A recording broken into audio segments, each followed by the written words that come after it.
Today, where should I start with today? The morning was wonderful. We got up late, and I made Sarah breakfast in bed. I even put a rose in a cup like you see in the movies. We then got up and headed out for even more food. She took me to this little Italian place that was right by the sea. It was so beautiful and it felt like time had stood still, but there was that feeling of dread at the back of our minds. Today was the day that we got her test results back. We had to be at the doctor's for 9:30 a.m, so we had to leave the cafe way before either of us wanted to. As we drove over, I could see Sarah becoming more and more anxious. I could tell from that moment we stepped into the doctor's office that it wasn't going to be good news. They sat us down and told us in the nicest way possible that Sarah had glioblastoma multiforme, which is a form of brain cancer. They also told us the plan of action that they want to take. They said that they're going to have to operate on her to try and remove as much of the tumour as possible, and they want to do this before the end of the month. There was dead silence on the drive home. I really don't know how to take this news. For the rest of the day, there was a strange tension between us that hasn't really been there before. It must have been both of us trying to compute what was happening in our lives. It must be really hard for her. Let's hope that tomorrow is a better day. I need to think of something awesome we can do together. I couldn't sleep very well last night. I'm too nervous about them digging around in my head, but today is the day. I really hope it works. It's strange, I can actually feel myself getting weaker and I'm just tired all the time. I wasn't expecting such a big change in such a small period of time. Then there's John. He's been nothing but amazing. He's taken me to places and kept making promises that I know he can't keep. The one he keeps saying is that he'll take me to the place we went on our first date, but I don't know if I'm going to be strong enough to make the trip. What am I saying? Why am I being so depressive? Anyway, the last few days have been the best. I've really tried to keep my mind off things. For the most part, it's worked. I never realised how much I love the early morning sun. You definitely notice the small things more when you know that your time is short. Ha! I know I bring the fact that I'm dying up all the time, but it's a big part of my life. What can I say? These last few weeks have been the most fun I've ever had. I'll speak to you tomorrow. Love, Sarah. Mwah! We woke up to the best news today. The doctor told us that the surgery worked really well, and in conjunction with the radiotherapy, they've told us that Sarah has a good chance. This made me so happy. I don't know if I could have watched her suffer. Thank God I don't have to.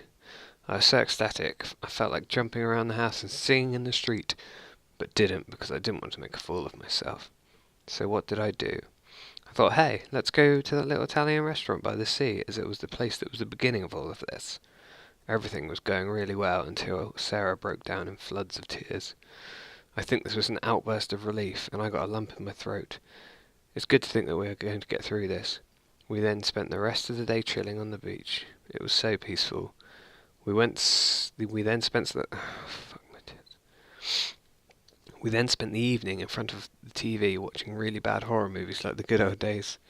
I finally felt like things are looking up from here on in. I feel so horrible and disgusting.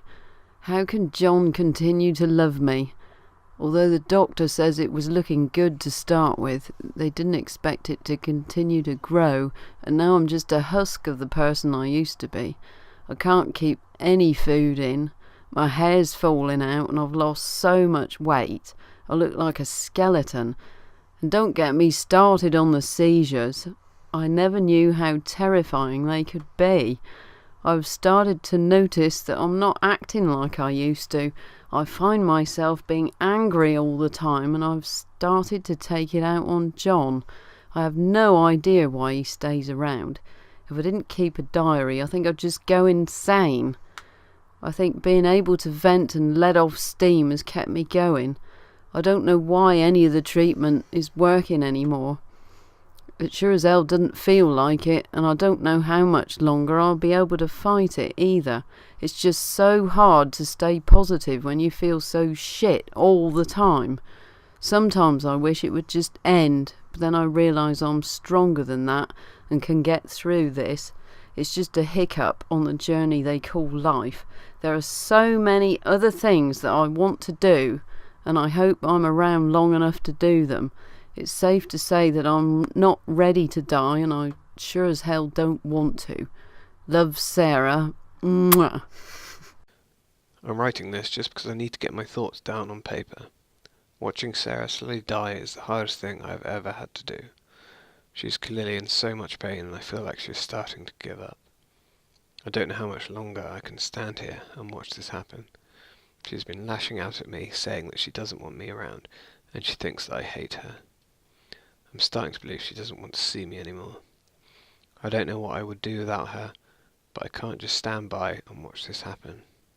I feel like she needs help, but the doctors aren't willing to do it. Why are they comfortable to just stand by and watch her suffer? It feels so inhumane. It isn't right. I just love her so much, and seeing her in so much discomfort is killing me. I have to do something. I'm so sorry, Sarah, for the thing I'm about to do. I hope you understand and confide it in yourself to forgive me. All you need to know is that I love you with all my heart, and I will never forget the short time we have had together. It has been the best time of my life. Goodbye, Sarah. I hope you find peace. Love, John. In my restless dreams, you promised me you'd take me to the place we first met, but you never did. Well, I'm alone there now, in our special place, waiting for you to come to see me, but you never do. So I wait, wrapped in my cocoon of pain and loneliness. I know I've done a terrible thing to you, something you'll never forgive me for. I wish I could change that, but I can't. I feel so pathetic and ugly laying here waiting for you. Every day I stare up at the cracks in the ceiling, and all I can think about is how unfair it all is. The doctor came today. He told me I could go home for a short stay. It's not that I'm getting better, it's just that this may be my last chance. I think you know what I mean. Even so, I'm glad to be coming home. I've missed you terribly. But I'm afraid, John, I'm afraid you don't really want me to come home. Whenever you come to see me, I can see how hard it is on you. I don't know if you hate me or pity me, or maybe I just disgust you. I'm sorry about that.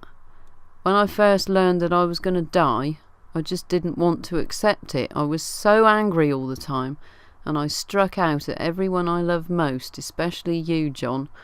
That's why I understand if you do hate me. But I want you to know this, John. I'll always love you. Even though our life together had to end like this, I still wouldn't trade it for the world. We had some wonderful years together. Well, this letter's gone on too long, so I'll say goodbye. I told the nurse to give this to you after I'm gone. That means that as you read this, I'm already dead. I can't tell you to remember me, but I can't bear for you to forget me. These last few months since I became ill, I'm so sorry for what I did to you, did to us. You've given me so much, and I haven't been able to return a single thing. That's why I want you to live for yourself now. Do what's best for you, John. John, you made me happy.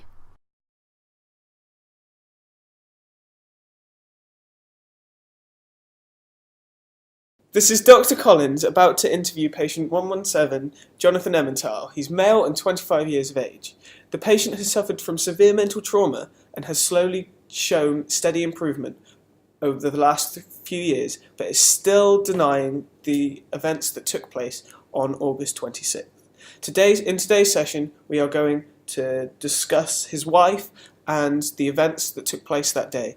Every time we've tried this before, he has shown unwillingness to cooperate. Jonathan, come on in.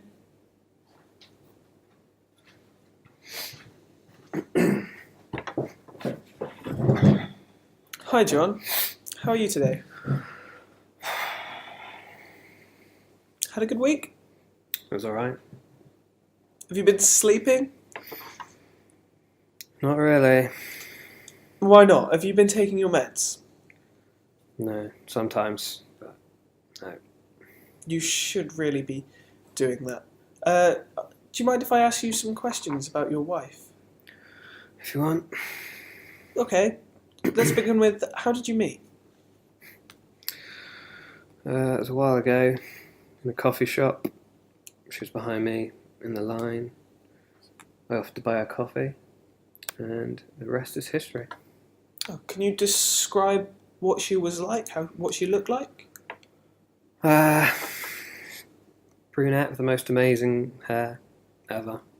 Always looked good, even in bad weather. Always looking beautiful, always looking her best.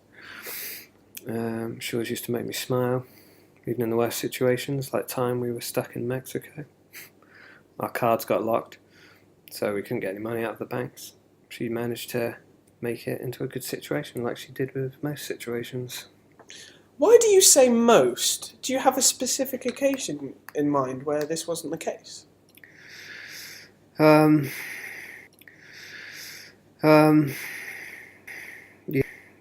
Yeah. Shortly after she was diagnosed with cancer, she couldn't cope with all the terrible news looming around us, and she finally just snapped. So how did the news affect you of her getting brain cancer? And what kind of strain did that put onto your relationship with your wife, Sarah, was it? Sarah, yeah. The strain on me, well, I kind of felt weird and didn't know how to react to the situation. Just like after her death, I didn't know how to react with it.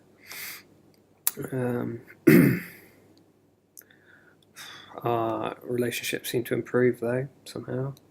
She needed me more than ever, and I felt like I needed to help her and fix her when she was dying of this disease. Help her? Do you not think the doctors were helping her? To start with, I suppose they did, but as it got worse, and before she died, they clearly gave up on her. They couldn't help her. I tried and tried to get them to help, but they couldn't. It was just like smashing my head against a brick wall. Okay. What are you writing? Just some comments on some of the things you've said to me today. That's all. Like what? Well, I want to bring some things up with you today. We've had this conversation multiple times, as I think you're aware.